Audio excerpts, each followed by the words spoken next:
حضرت عبد المطلب جو بیٹے تھے وہ ہاشم کے تھے، اور آج ہاشم کا ذکر چل رہا ہے۔ یہ ہاشم جو ہے نا یہ عبد مناف کے بڑے بیٹے تھے، ہاشم بھی اور عبد الشمس بھی، یہ جڑواں تھے۔ اور مطلب اور نوفل یہ بھی عبد مناف کے بیٹے تھے، چھوٹے تھے، سب سے چھوٹے بیٹے نوفل تھے۔ عبد مناف کے 4 بیٹے تھے، ہاشم بڑے بیٹے جو حضور کے پردادا بنے، اور ان کے بھائی تھے مطلب، جن کی وجہ سے، ان مطلب کی وجہ سے یہ چچا تھے حضور کے دادا کے، شیبہ کے، ان کی وجہ سے ان کا نام عبد المطلب پڑا۔ تو مطلب ان کا نام تھا، حضور کے دادا کے چچا کا نام، عبد المطلب کے چچا کا نام مطلب تھا۔ اور عبد الشمس اور نوفل، عبد الشمس وہ ہیں جن سے آگے بنو امیہ چلی، یہ جو آج دیکھیں نا ہاشمی خاندان اور بنو امیہ خاندان، ان کا آپس میں سخت اختلاف رہا۔ ان کا اختلاف یہاں سے ہوا تھا، چچا اور بھتیجا کے درمیان۔ ہاشم جو ہاشم تھے، ان کے جو بھائی تھے عبد الشمس، ان کا بیٹا امیہ یہ چاہتا تھا کہ وہ اپنے چچا ہاشم سے، اور پھر ان کے بیٹے سے بھی ایسا ہوا کہ میں خانہ کعبہ کی سرداری وغیرہ چھین لوں، اور انہوں نے یہ جو کوششیں کی تھی اور سرداری کی حسد کی وجہ سے پھر آگے یہ بنو امیہ کی لڑی چل پڑی تھی۔ تو بنو امیہ اس کی وجہ سے مشہور ہوا تھا، اور عبد الشمس اور ہاشم کی وجہ سے یہ ہاشمی خاندان مشہور ہوا۔ یاد رکھیں کوئی بھی ہاشم سے بڑے عبد مناف تھے، ان کے والد تھے، لیکن ان کے نام سے خاندان نہ مشہور ہوا۔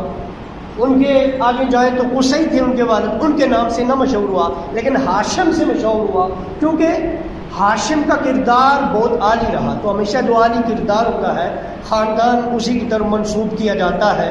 جیسے آپ دیکھیں کہ ہمارا ایک ہمارا گردیزی ہم، اور پیچھے جائیں تو ہم جعفری ہیں، امام جعفر صادق کی اولاد سے، لیکن چونکہ بہت اللہ کے بڑے ولی گزرے، پیر سید یوسف شاہ گردیز، تو ان کے نام سے ہم گردیزی کہلائے۔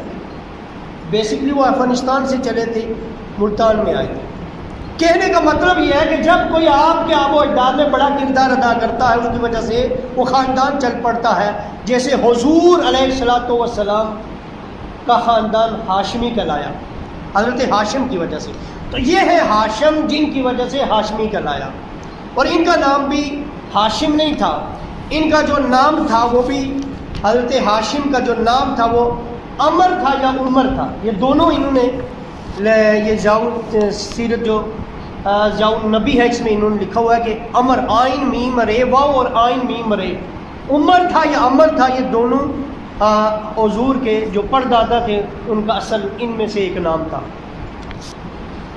حضرت ہاشم کے جو بھائی تھے انہوں نے بھی جو اپنے چچا کے بیٹے تھے عبد الدار، عبد مناف کے جو دوسرے بھائی تھے، ان کے پاس جو خانہ کعبہ کی سرداری تھی اور ان کے پاس بھی کچھ ذمہ داریاں تھے، انہوں نے ان کو چیلنج کر دیا کہ ہم ان سے زیادہ فضائل میں زیادہ ہیں، ہم لوگوں کے معاملات میں زیادہ ہیں، ہمارے پاس علم زیادہ ہے، اخلاق زیادہ ہے، لہذا ہم حقدار ہیں۔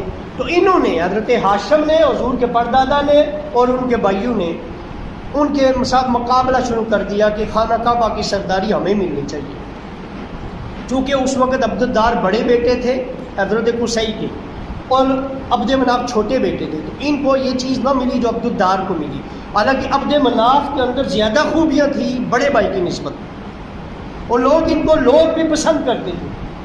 پھر یہ ہوا کہ آگے ان کی اولاد کے درمیان یہ بحث چل پڑی، عبد مناف کی اولاد یعنی حضرت ہاشم حضور کے پردادا اور ان کے بھائیوں نے، پھر انہوں نے یہ کیا کہ لوگوں سے فیصلہ کرانا چاہا، تو حضرت ہاشم حضور کے جو پردادا تھے ان کے بھائیوں نے مل کر خانہ کعبہ کے اندر انہوں نے خوشبو کا پیالہ رکھا جس میں خوشبو تھی، اور کہا جو جو قبائل اس وقت مکہ میں تھے جو جو اس میں ہاتھ ڈالیں گے اور گویا وہ ہمارا ساتھ دیں گے۔ اس کے مقابلے میں جو عبد الدار کی اولاد تھی، حضرت ہاشم کے چچا کی اولاد تھی، انہوں نے خون کا پیالہ رکھا، اور انہوں نے کہا کہ جو خون کے پیالے میں ہاتھ ڈالے گا اور اس کو چاٹے گا خون کو، وہ ہمارا ساتھ دے گا۔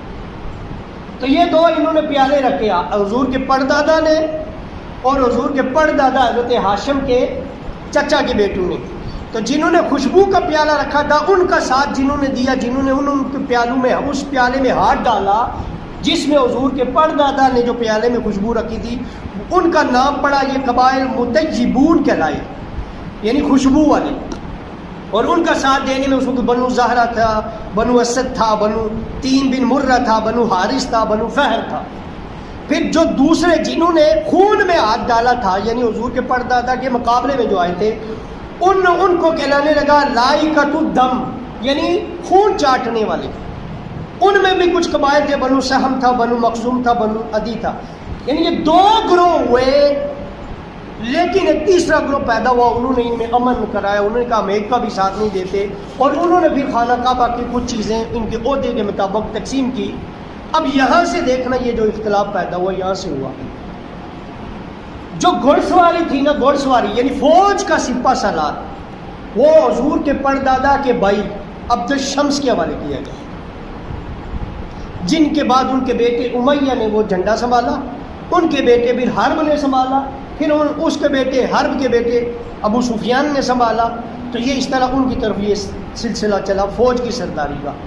لیکن جب کہ مقابلے میں یعنی کہ عبد الشمس کے جو بڑے بھائی تھے حضرت ہاشم، ان کے حصے میں جو چیز تھی وہ رفادہ کا منصب تھا، سقایا کا منصب تھا، یعنی ان کو پانی پلانے کا منصب.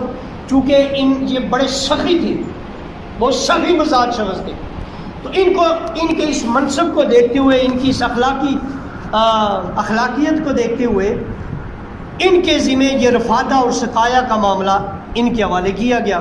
اور ان کی اپنی پھر جو ان کی اپنی خصلت تھی، ان کے خصائص تھے اور ان کے فضائل تھے، جن کی وجہ سے خانہ کعبہ کی سرداری بھی انہیں کو مل گئی.